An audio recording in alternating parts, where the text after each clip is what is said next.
Welcome to The Funnel. My name is John Chan. I'm president of Alignment Group. This is episode number 261 of The Funnel. 5 signs you're about to lose your star sales rep. Before we begin, I want to remind you to head on over to alignment-group.com/The Funnel. Subscribe and you will receive a free coaching call, 30-minute coaching call.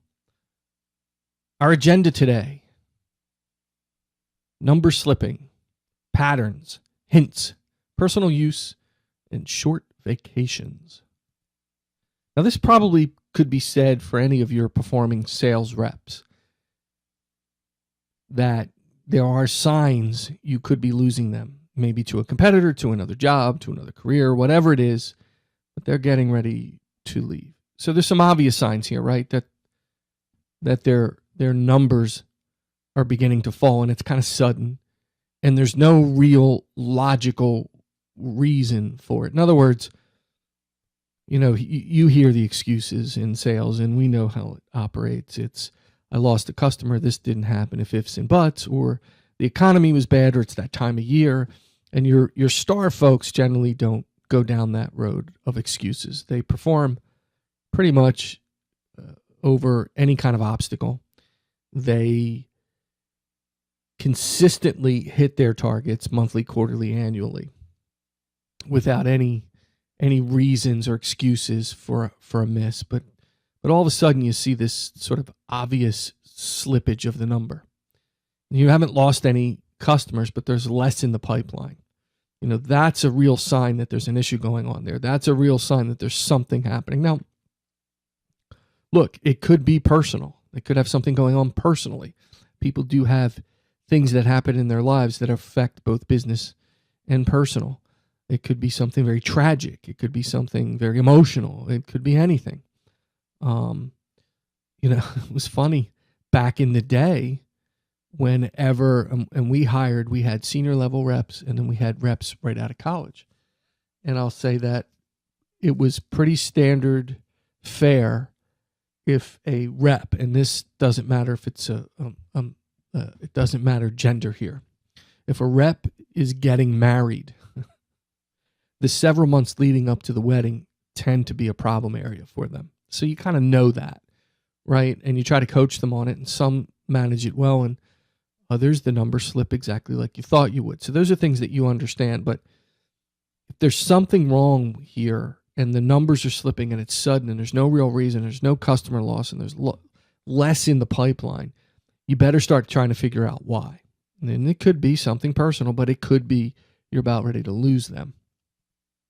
That's why it led me to this next one, which is patterns. And I've said this to other managers and to my managers when I was a VP. If you notice a change in pattern, then that's a real red flag. I've even, coached some of my close friends on that, who said, I really want to start looking for a job, but I don't want to give any indication that I'm doing that. And I'm like, well, don't change your patterns. In other words, if you go into the office every morning at 7:30 with your cup of coffee in hand, and you're preparing for the day, and by 8 o'clock you're on the phone, and you stop doing that, that's a change in pattern.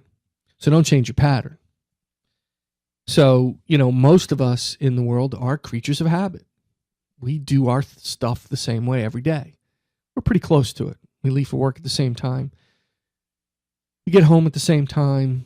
We prep for the day the same way. We do, especially your high-performing reps. They know how to get things done. They have a routine. So your job as a manager is to be observant of those routines and understand if those routines are beginning to change. If something changed in how they're acting, maybe they're not coming in the morning. Again, I go back to, that doesn't necessarily mean it. You've got to do a little digging. You've got to pay attention. You have to know your people. Okay? It could be, hey, school started, and this is, first year for my kid going to school, and we've had to adjust our pattern for work in order to get him or her to school on time. That's understood. Okay, but I'm talking about real patterns that change. And you'll notice it. You'll notice how they operate when they check in, if they're calling you on a regular basis, or they have this sort of process they go through when they're going through an opportunity. The routines all of a sudden kind of go away, and it's different. Okay. This is where I think gut instinct and feeling for a manager can come into play. Through the interview process, a lot of managers say, well, I have a gut instinct and I hired them. Yeah, well, your gut instinct is wrong more than it's right in those situations if that's what you're basing it on. But in this, it plays a role here. You're seeing some pattern shift and you're not understanding why. And the routines are off. So that's a real key indicator that you might be ready to lose somebody. The next one is hints. Okay? So what do you mean by hints? It's kind of a weird thing, but people leave little hints. They say things. They're a little passive aggressive in their commentary or responses. They drop those hints in emails, right? Where they say something to somebody, well, I'm not going to be putting up with this for much longer. Or I'm glad this is almost over. Little things that they say and do to people that they've never done before. Because they can't help themselves. They want to get it out there. Psychologically, they want to get it out there. They know they can't. Or they post something on social media. Hey, great interview today. Not realizing, I think we had a rep years ago that was when Facebook first became popular, was posting his workout routine on Facebook. Unfortunately, he spent several hours a day in the gym in the middle of the day. So there was a hint that something was wrong. But they could post something on one of their social media accounts. They could send an angry email or leave an angry voicemail for somebody. They haven't done that before. So all of a sudden, they're sending these sort of mean, angry responses to basic requests or information, where they're leaving voicemails and they're dropping those little hints while they're leaving that voicemail. So that's something to look for. So if you think about it, it kind of goes hands in hand with, the pattern change, a little bit of the pattern change, and they're dropping hints. If all this stuff is coming together like that, you definitely have a problem on your hands. You can see it. Your gut's telling you something's not right. They're not observing the same patterns they've observed in the past. They're dropping little breadcrumbs. How do most thieves get caught? They drop little breadcrumbs. They can't help themselves. They let things go. I had a kid that when she was one of my kids when she was 5 used to tell me about the thing because she didn't understand.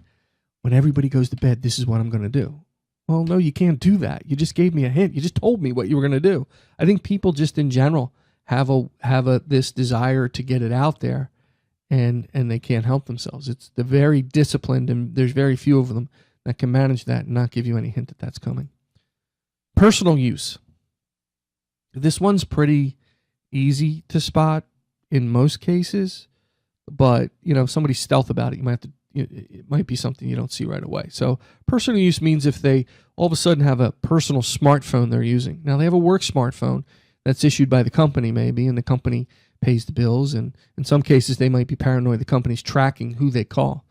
I worked for an organization like that used to track people's calls and texts and crazy stuff like that. So, it's not uncommon to think that could be going on. So in order to move away from that, they go and they acquire their own new smartphone for personal use so they can have those conversations and they can make those outreaches and not get caught. In some cases, they're using a personal laptop during the business day. So if you see them and it's not the company issue laptop, all of a sudden they're using a mobile hotspot on a personal laptop. That's a red flag that something's going on that they don't want you to know about, that they're literally on the internet in the office or somewhere in a conference room without company issued product on a company network. Or you see them in Starbucks down the street with their personal laptop working and on the laptop or on the phone. And that's generally not a pattern that you see with them. So, these are little things that if you put them together, one or two little things, little breadcrumbs, little hints, little pattern changes, maybe some personal use of products, all of a sudden you're seeing that there's, and the numbers have slipped a little bit, you know this is an issue, and it's okay to address it. Okay, and I'll talk about that in a sec. The next one is short vacations. So I'm going to say, I don't think it's uncommon in any sales arena for sales rep to do personal things on business time. I've never known a sales rep who doesn't do that. There's a lot of studies about that if you make them more productive, they give some of that time back to the company, but they keep some of it for themselves. And, there's a lot of logic and psychology around that. There's sales reps that assume they're owed it because they hit their number. I'm not going to get into all that today, but if you have a sales rep that all of a sudden is taking 1 day vacations, and that's never happened before, they're taking half days, and it's out of the ordinary and they haven't done that before, that's a red flag that something's up. That they're not taking a day to go golfing with their buddies. They're taking a day to maybe interview somewhere, or a half day to go interview somewhere, and they don't want to be bothered. Now, some sales reps don't do that. They just go and do it and they don't tell anybody. They just leave the work environment. Others need that peace of mind to know that they're technically not working, and no one should be alarmed if they don't respond to an email or a phone call. So, that's kind of, you get some of that.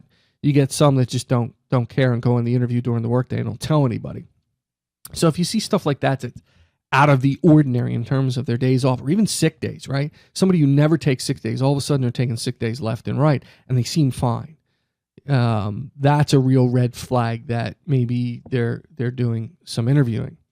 So, I didn't really cull into this, how to respond to that, but I think it's okay to sit down with somebody and say, hey, your numbers have dropped significantly, and it's quick and sudden, and I'm just trying to figure out what's going on, and have an open conversation. If you have a good relationship with them and you have an open conversation, you'll be able to determine if, it's just something that happened or something personal and they're working, or if they're trying to hide something from you, right? They're not going to come out and say, even if they have a strong, well, I'm looking for a job. Nobody in their right mind is going to do that.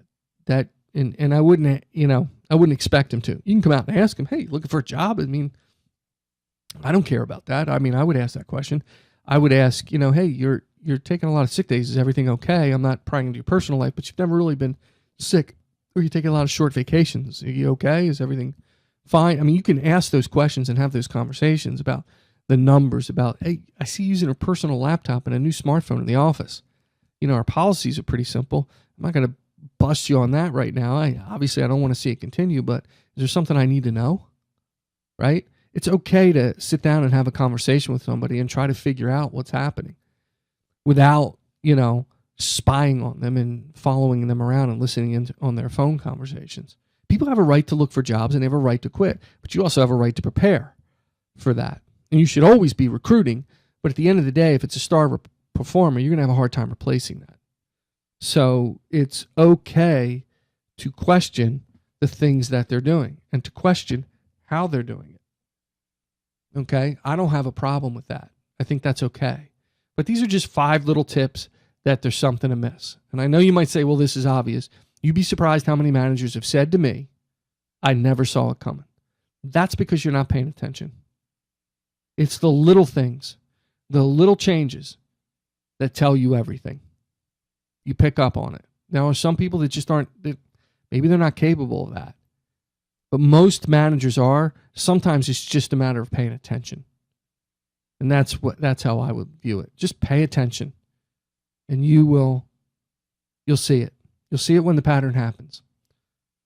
Thanks for subscribing to The Funnel, alignment-group.com/The Funnel. You can find us on Facebook, Twitter @ShayJohnR, and of course I'm on LinkedIn. If you want to connect, you can contact me, jshay@alignment-group.com. Head on over to the website, download some of the goodies there. Don't forget to email me. I respond. I don't respond the next day, but I respond within a couple of days to your questions. And I encourage people, sometimes they email me and I encourage them, hey, subscribe. I'll get on the phone with you. We'll do a 30-minute coaching call. It's kind of weird. Some of you take me up on that. That's cool. And we do that. Others don't respond back. I give a little bit of feedback on the question, offer to do that, and you don't respond back. I'm genuine in my offer to do the 30-minute coaching call, so feel free. Again, thank you so much for subscribing. And until next time, keep filling the funnel.